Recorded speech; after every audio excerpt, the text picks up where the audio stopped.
Hello, I'm Lesley Logan. Welcome to my Pilates studio here in Los Angeles. I'm back with another collaboration with the lovely Andrea Maida Pilates.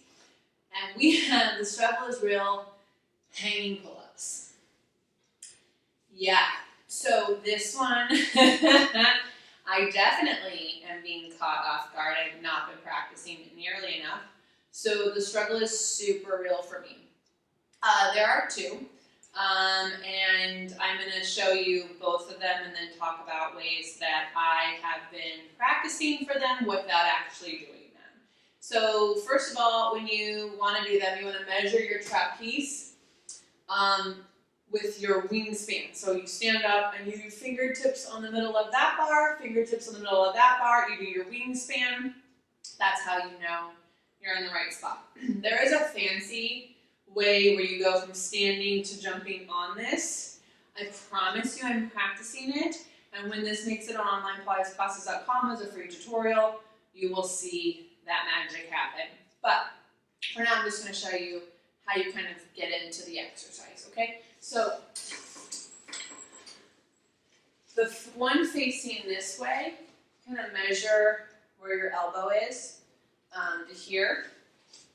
You put your foot, top of your foot in the sling, and then you want to keep this sling from moving, right? So I'm going to stand in my center a little bit more and then put the other foot in.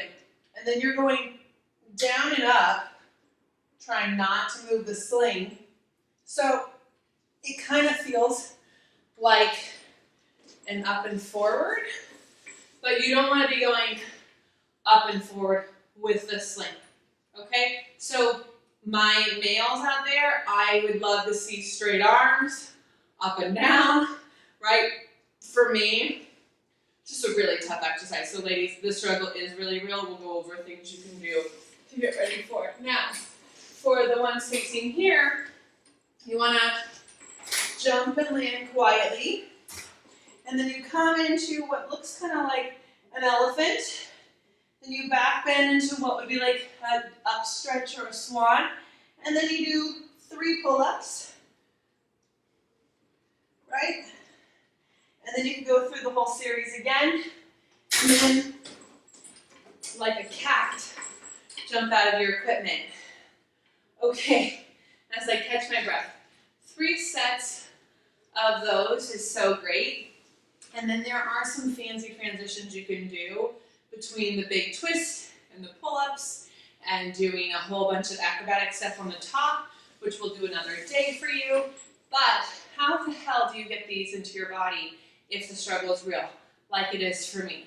So, first of all, let's talk about the one facing that way, where you're doing this action and you're really getting into this part of your body.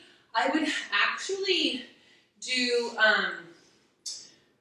some work with the push-through bar on the outside of the Cadillac, or even seated, where you're really doing this like pulling action. I know it sounds kind of crazy, but that's going to help you. Also, let arm springs standing outside of the Cadillac, where you do the squats, going down and up, staying connected to this is going to be really good. Some other things just to have the flexibility to connect to this: long back arms on the window chair, long back arms on the Cadillac. It's going to be really good. On your reformer, doing the control push-ups, where you actually do the arms pressing back, and then you do the push-ups. All of that's going to help really get you into this access here. But you also need a long extension. So practicing any one of your swans is going to be really excellent for the longest extension you can do, right? Reverse push-through is also going to be really amazing. For the hanging pull-ups facing the other way, this one, right? So I would actually really highly suggest you practice your push-ups. Either the control push-ups on the reformer when you do your push-ups, doing some long stretch series on the reformer, long stretch, and then doing some push-ups. Anything where you can keep it tall back and then add some push-ups in is going to be really excellent. Using your push-up handles will be a really good idea. Doing swan on the window chair. If you're like, oh my god, all those are way too advanced for me, do your swan on the window chair and control that. I would also highly suggest you enjoy elephant a little bit more and really stand in through your feet, right? Do your breathing. There's a reason why this whole traditional ending has breathing in there, it really does help you coordinate your body into a long back, standing in your legs and standing in your arms. If you aren't loving breathing, that's just not going to happen. Also, the Spread Eagle series helps both of those pull-ups immensely because you have to work the extension and you have to work the flexion, and you go through these 3 different spine moves. So extension, flexion, and a tall back. So I would do all of those. And then honestly, just doing them. So the fact that I've been avoiding them as much as I have is like why it's such a struggle for me.